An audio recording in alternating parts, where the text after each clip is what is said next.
What is going on, Skull family? I'm Kyle, And I'm Darin. and this is the Purple Dopes with Hopes podcast.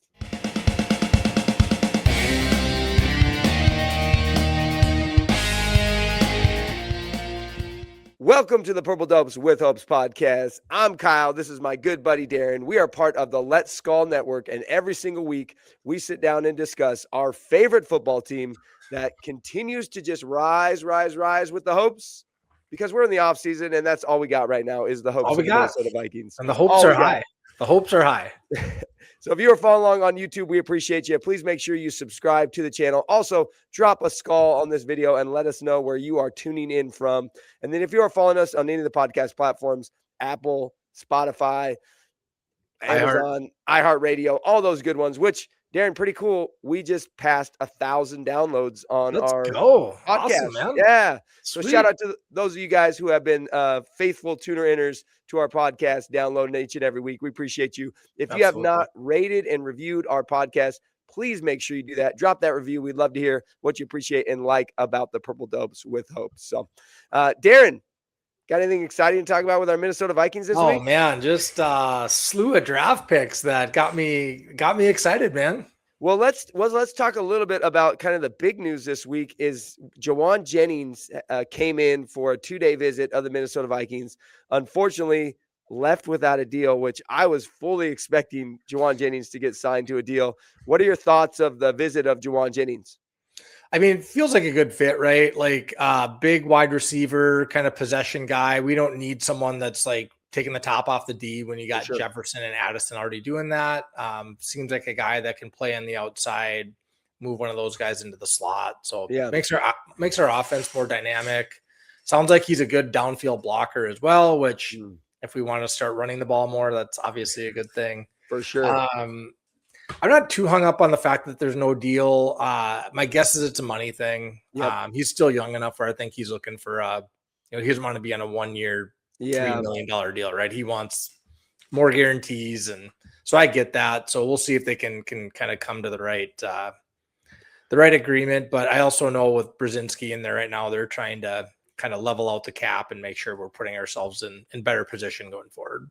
Yeah, and I mean, everything that I've heard is that he checks all the boxes of what we need as a wide receiver 3. His role in San Francisco, obviously last year, he had a big enough year where I think he's looking for, at least a 3-year deal. I've heard 3 years, 30+ million is kind of what we're talking about, which I don't know if that's a terrible idea, because I think we do have the money now that Grenard is out of the equation. I mean, I think we freed up a lot of cap space when it comes to this year and in the coming years.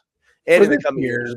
Yeah. Yes, in the coming years too, but you got to remember we got Addison's payday that we're looking ahead to. So you can't overspend on a wide receiver 3 right now. And maybe I don't know if the market is saying wide receiver 3 is 10 million, but seems a little steep. So again, if that's what he's shooting for 3 years, 30 million, 22 guaranteed kind of thing. Maybe that's a little too rich for us, and they're going to go other places. I've heard other teams, I've heard Seahawks were one of those teams that he's going to check out. I was just hoping he'd come to Minnesota. He'd love the feel here, and he'd sign a deal. Yeah. But we don't always get those Kyler Murray type deals. Yeah, we don't get those discounts all the time. Discount deals, for the Minnesota Vikings. Even though it has seemed like majority of the draft picks, I think we've locked up when it comes to signing them to their rookie deals. Which we know that the nice thing about rookie deals is they're already set. Like it's take it or leave it, pretty much. So. Yeah, exactly. You're coming in with the money that's already the contracts, the years, and the money. It's already set. So. Yeah. Speaking of which, we haven't really discussed kind of our feelings on the draft. I know we had Skull State of Mind on last week, but I just want to know where you're at, man, as we look back at that draft. We're now 2 weeks removed. Were there any kind of moments where you were surprised, excited, nervous about, like, how you feeling about the pick? I mean, the obvious one's round 1, right? Yeah. I was surprised. Didn't have that on my bingo card. That being said, I like the risk, and I understand like a lot of people are going to make the argument we're not in a position where we can take risky picks. We need to take the safe guy. But as we all know, there's no safe guys in the draft. Like 100%. everyone's like Dylan Thienemann's the name that was around. It's like he's not guaranteed to be a successful NFL player. For sure. Yep. So no one is. I like what they did trying to rebuild the team through the trenches. Sure. You went D tackle to the first 3 picks. The other pick, you got a linebacker that, can kind of play inside out. The comp, a lot of people are throwing out as Van Ginkel. I've heard other people saying he's more of a middle guy, but I think, I'm not an expert in Jake Golday. So we'll see where he ends up in Brian Flores' D, but obviously like Brian Flores, when you look at the picks, had a lot to do with this draft. Yep. And I'm okay with that right now. And maybe that'll come back to bite us, but I think he identified not only the needs, but the guys that are going to fill those needs. And again, if Banks can stay healthy, it sounds like he's kind of the next Chris Jones. Yeah. If that's the comp, I'm happy with that. So yeah. And I think you hit the nail on the head, right? No, there's no guarantee when it comes to the NFL draft. So why not take a swing at a guy who was potentially a top 5 pick for sure before his injury, and run that risk, because there's no guarantees. You see top 5 guys, fizzle out in the league all the time. So for sure. To me, at 18, we get a potential top 5 guy, which is a Chris Jones comp. I mean, the dude's a monster. He's huge. Yeah. I think there's a shot there that he really turns into something. It was interesting. I read on X this week that they had said that the Vikings had the most coach influenced draft of the draft this year. And in my mind, I think, why is that a surprise? Why is that a bad thing? Yeah. Shouldn't our coaches or the coaches have that influence in who's going to be playing for their offense or their defense? Absolutely. I mean, especially like in our situation where that was, I think, the plan. Like we don't have a GM right now. So I think it was going to be a coach heavy draft, like from the beginning. So I'm happy with it right now. Again, maybe the injury sets him back and maybe it's going to haunt him his whole career. Maybe he doesn't turn into anything, which would be a bummer. But again, on this show, we got the hopes, man. And that's not the route we're going to go. We're going to look at the positive and think what can be with them. So. Yeah, absolutely. And to me, if Banks doesn't work out, we got Big Julius coming in as well. I mean, Big Julius. Big Citrus. Got Orange Big Julius. Citrus. There we go. Big Orange Julius. Orange Julius, yeah. There we go. Maybe I just came up with something. Big Orange Julius. There we go. Yeah. But I think he's just, I mean, right now he's probably has the quicker influence in this defense because he's not coming off an injury. Yeah. But I mean, 2 legit monsters coming into our defensive line. And then you're right with Golday. I don't know enough about him, but just watching some tape on him, I mean, he seems like he'll fit in a Brian Flores system. He seems like he's that kind of player that can pop in there and have an impact next season. Maybe not a starter, but I definitely think he can be in that rotation. I think he can compete. And really for the D line, it's about depth, right? You want a lot of guys that can play. And that's right now, that's the situation we find ourselves in, is we replaced 2 of our starters that we let go last year. And so we have a lot of guys competing for starting roles, and that's great. And again, if these rookies can kind of elevate their game, look out. Yeah, absolutely. I think it's going to be a super fun offseason. It's going to be super fun to kind of track and watch, how things go and how things progress, what guys are making names for themselves, in camp. But man, I'm not going to lie, when they dropped that, video on social media this week, the Minnesota Vikings, the hopes extended beyond belief as far as how excited I was. How could they not? Seeing all those guys out there getting ready to go to work and getting ready to play. I mean, my hopes are through the roof right now when it comes to our Minnesota Vikings. So it's exciting. And I think we find ourselves exactly where it's the sweet spot in the Kevin O'Connell era, where we're projected to be last place in the division. No one's looking at us at all. And it's like, that's fantastic. That's where the Vikings have thrived under KOC, the underdog mentality. And let's go out and compete and let's see where we go. Well, and I saw something yesterday. It was a video of kind of the power rankings post-draft. Yeah. 28th right now, the Minnesota Vikings are sitting. And in my mind, I'm going, what are you looking at? I mean, it makes sense. And that's when you think of like, what have we done in our off season, right? Kyler Murray's pretty much it. I know we got Pierce, a corner from the Steelers, which I mean, I don't think anyone's that excited. Nationally, they're not that excited about that. Again, I think we understand what he can do. Yeah. And then when you look at our draft class, I think we had, I think ESPN had us as a C. Yeah. Of course, they're Vikings haven't done anything. If anything, they've regressed. But I don't think that's how it's being viewed locally for sure. I think a lot of people are. You wear the purple colored glasses for sure, but I think you're also trying to be somewhat objective, or at least look at the ceiling for a lot of these guys. Yeah, absolutely. Because again, the reality is for draft picks, it's unknown. So yeah, we'll see. For anyone, I mean, what do these grades mean? Like you're grading based off college performances and your own thoughts. And to me, it's like a C. What does that mean? I mean, what does that mean right now until we know what these guys end up doing? Vikings have gotten A's in drafts where the draft picks didn't turn out. So it's last year we were the free agent kings. We were like Vikings crushed it in free agency, and then we saw how this season worked out based on injuries. And 3 of the big 4 signings were busts. Yeah. So that's just it. I think that you just don't know until you put the pads on, until you get into the season, see what the chemistry does between the guys. So overall I'm happy with the draft for sure. It went a different direction than I thought, but as it played out, like we said last week, I got more and more excited when you're like, I see what they're doing. Yeah. And this makes sense to me. Everything became clear as the kind of the smoke settled, and you realize, okay, this is the direction that things are headed. Did you have any picks that kind of, got your feelers a little high, your hopes a little higher? Were there any, I'm thinking the later round guys, anyone that Claiborne's the one where you're like, okay, this guy is super fast. Yeah.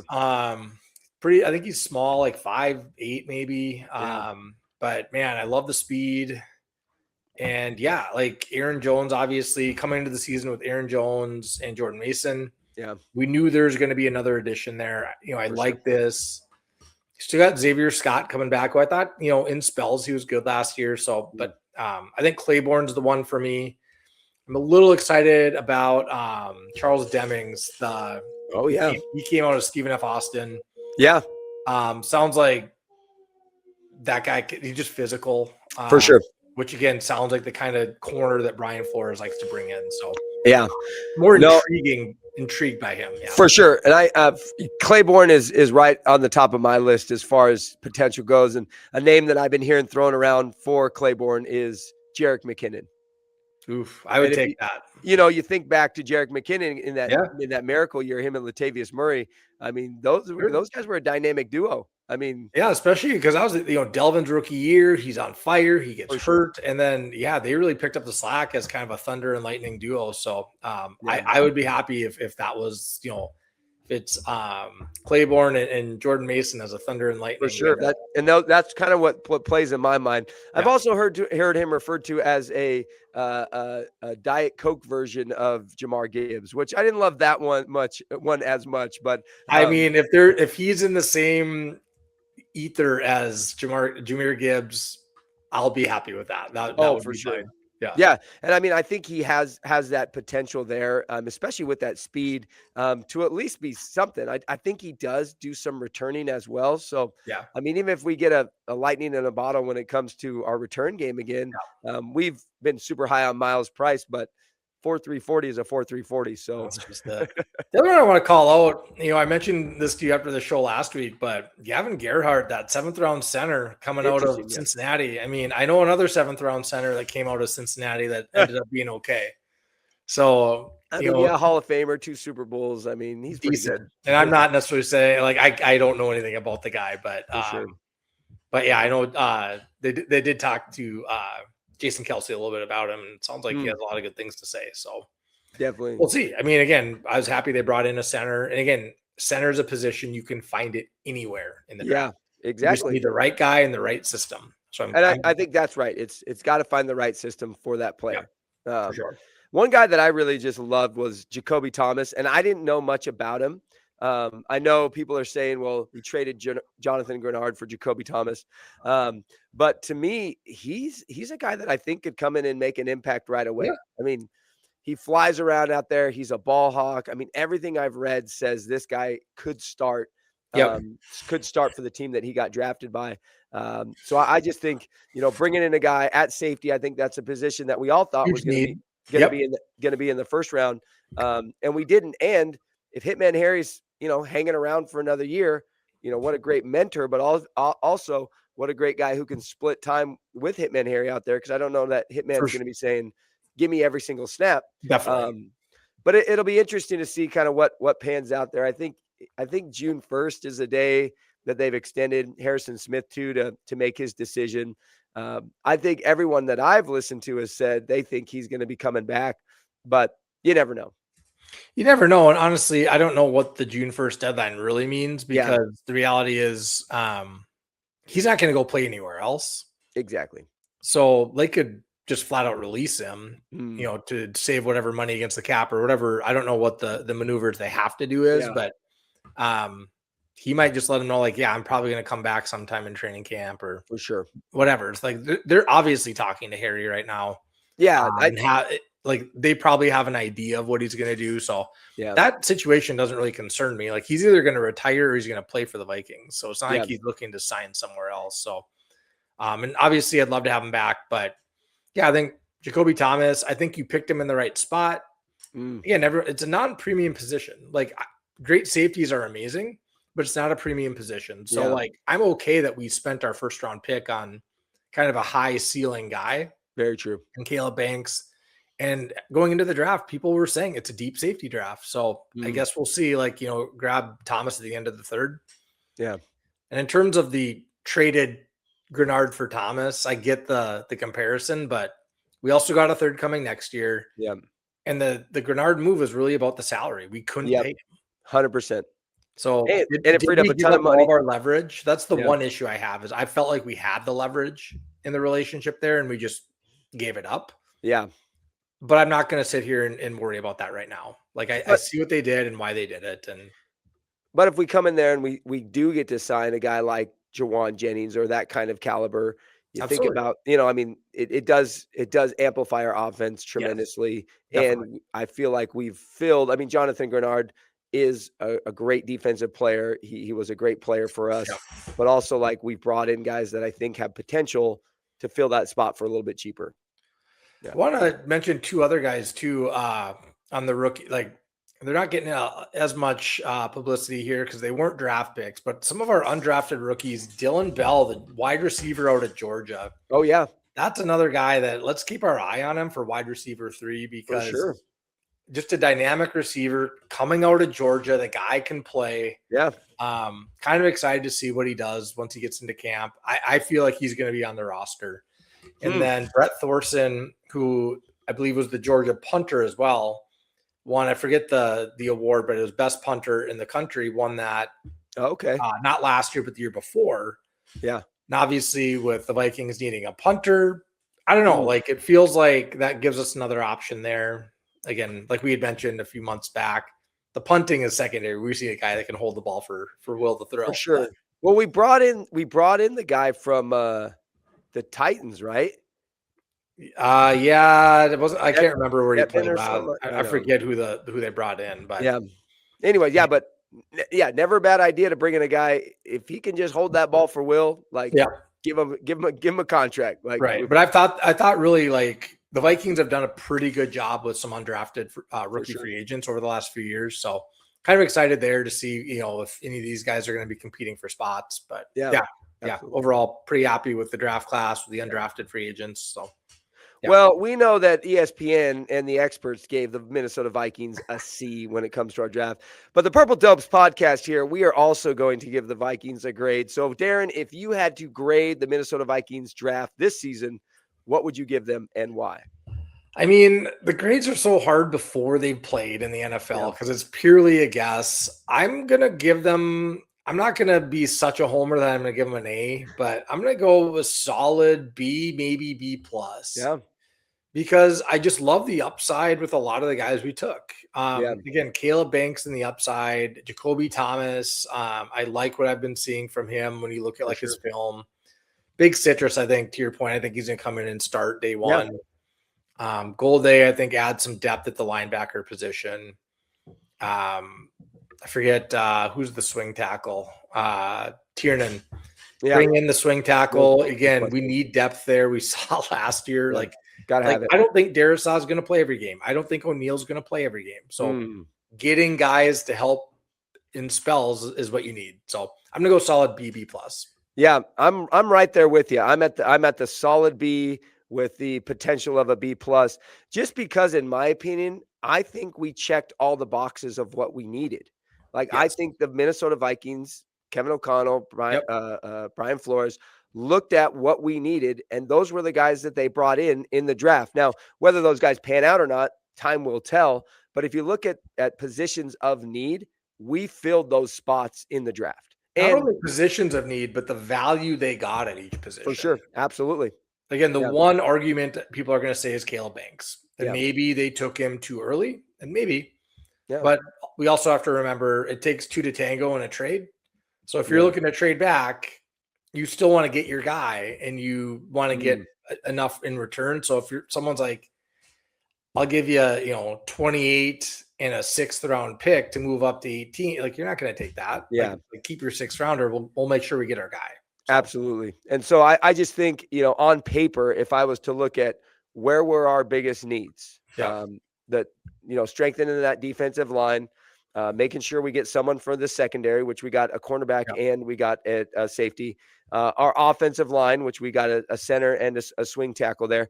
And I thought that Claiborne pick was right on point, that we do need to be thinking about the future when it comes to the running back, with Aaron Jones aging, Jordan Mason on the last year. I think this is his last year on the deal. Having a guy that could potentially come in there and be that tag team with a Mason. I mean, I just think on paper, not looking at the players, but looking at the positions drafted, I think the Vikings did exactly what they needed to do. So I'm right there with a B, with the potential of some extra credit if Caleb Banks can get us to a B plus.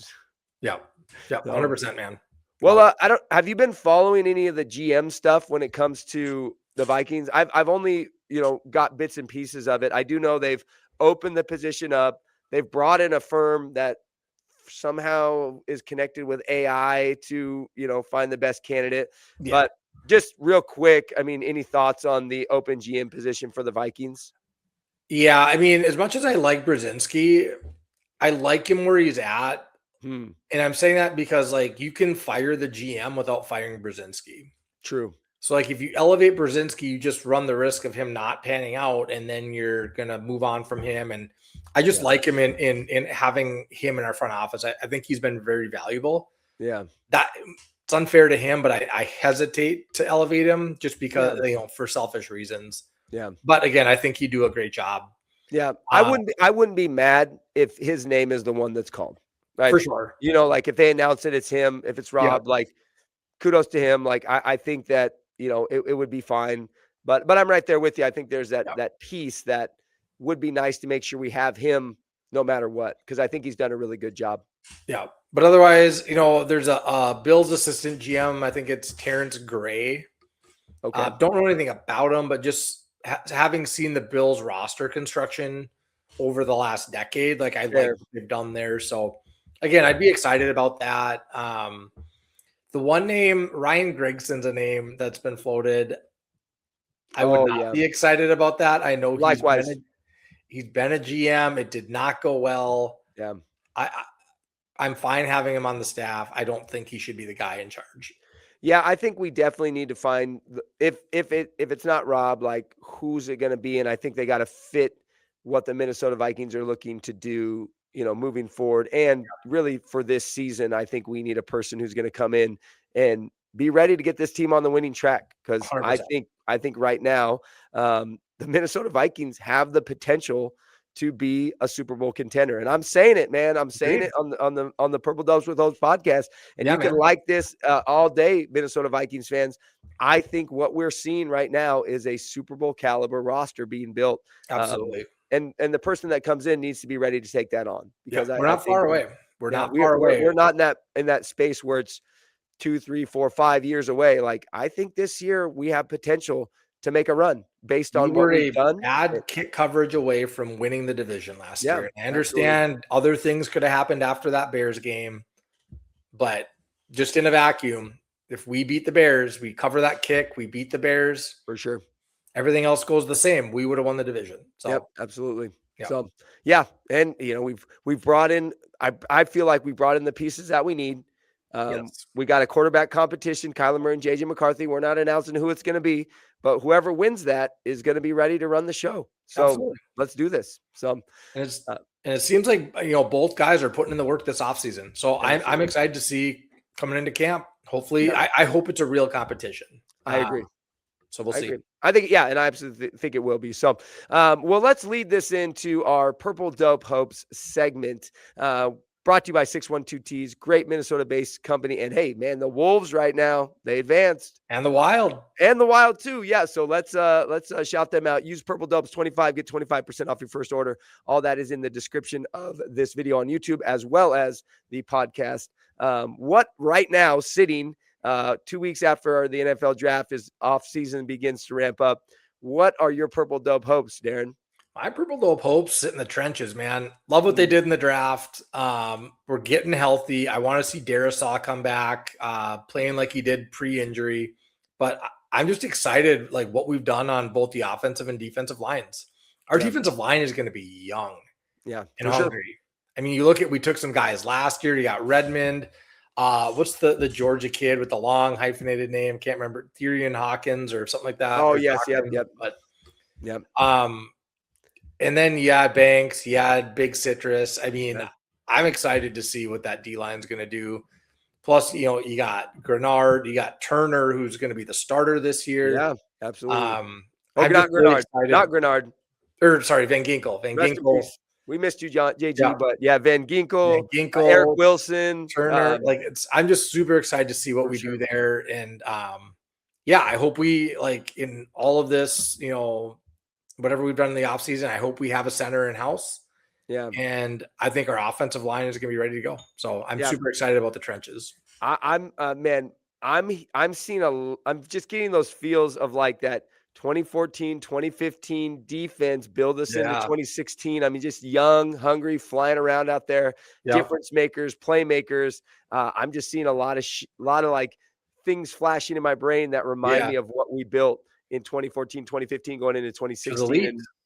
They were elite defenses for probably a solid 4 years. Absolutely. Yeah. I mean, I'm talking like fantasy championship defenses the Minnesota Vikings were. So, I mean, my hopes couldn't be higher right now when it comes to the Minnesota Vikings social media content team putting out the videos that they're putting out. It's just getting me so hyped for the season. Like I'm ready for September, and we are only just starting May. So it's super exciting right now to be a Minnesota Vikings fan. I'm sure it's super exciting to be a fan of any team, but I just feel like right now, like you said, I feel like people are sleeping on the Minnesota Vikings. And I think the pieces that we've put in place and the excitement behind the quarterback challenge that's going on, I don't know how a Minnesota Vikings fan couldn't look at what's going on and not get their hopes up. I know we got a lot of naysayers when it comes to the Vikings fandom, but look at what's going on right now, Vikings fans. Like the Minnesota Vikings are going to make some waves in this coming year, and I'm really excited to be a part of it. And I'm excited for you guys to be along the journey with us. So absolutely, it's going to be great. All right, Darin. Well, I want to do something real quick here. Let's do it. I want to look back at because I'm just thinking in my mind like wins on wins on wins when it comes to this coming season for the Minnesota Vikings. So I want to look back at a couple seasons, and I just want you to give me like one thing that sticks out in your brain when it comes to the most successful win season for the Minnesota Vikings. So let's start with the number one, 1998. The Vikings go 15-1. What is a thing that sticks out in your mind for that 1998 team? High-flying offense, man. 3 deep. Gosh, how fun was that? It was insane. Literally, that team could score anytime they had the ball.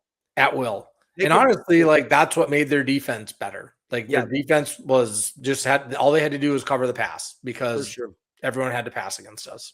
Yeah, I mean, it was like if you were on if you had a 98-yard drive or a 6-yard drive, you're going to score. Like there was confidence in that offense. Every time you got the ball, you thought you'd score. It's amazing. It was such a fun year. All right, 2024, they went 14-3. What's one thing that sticks out in your mind there? 2024 season's kind of an interesting one. I'm just going to say Sam Darnold. Yeah. Sam Darnold, man, his resurgence. And again, by the end of the year, again, when you got the ball, you felt like Sam was going to lead us down to score. Yeah. To me, that season was just full of surprises. Yeah. I just think it was beyond my expectations. So when I think back to that, it was just like that idea that we were just going to be this mediocre year because our top 11 draft pick goes down, and they just continue to surprise you every week, starting out the way they did, getting hot. And then it was just super fun, like you said, with Sam Darnold. So 2017, they go 13-3. There's only one thing that can stick out in your mind there. Felt like destiny. I guess that's what I'm going to say. Felt like destiny. Not to be. Everything seemed to align for that season.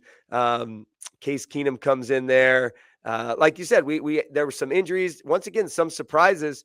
But I just remember the newscasters being like, "There's something special going on in Minnesota, something special," and it just continued to build, and then built to the Minneapolis Miracle, which is probably our greatest memory as Vikings fans. For sure.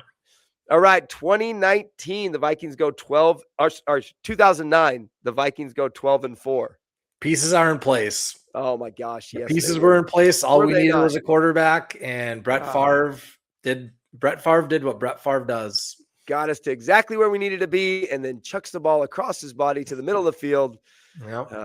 Goodness gracious. Got to take good with the bad with Brett Favre, I guess. Oh man, but you look back in those seasons, like super how fun it is to be a winning franchise. Like that's what I'm hoping for. Like, get us to the Super Bowl. Let's win a Super Bowl, but let's build some wins and get some excitement behind this franchise. Absolutely.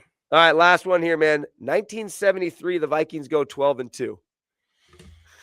I mean, again, just elite team that didn't win the Super Bowl, man. So here we go. Darin and I were not around in that time. No, we were not. So this is for you, my older generation of Purple Dubs with Hopes podcast listeners. Please drop in the YouTube comments, what were your favorite thing about the 1973 team? Also, if you are on the podcast, drop a review, man. Let us know what your favorite things were for some of these older Minnesota Vikings teams that we weren't around to enjoy the Super Bowl runs of the 60s and 70s Minnesota Vikings. So, all right, man. Well, that is what we got this week. Like I said, if you're following along on YouTube, please make sure that you subscribe to our YouTube channel as well as the podcast platforms.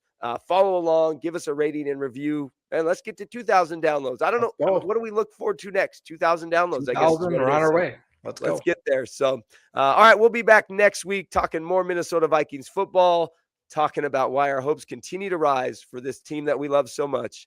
As always, Minnesota Vikings fans, we skull, you skull, we all skull together. We'll see you next week. Skull.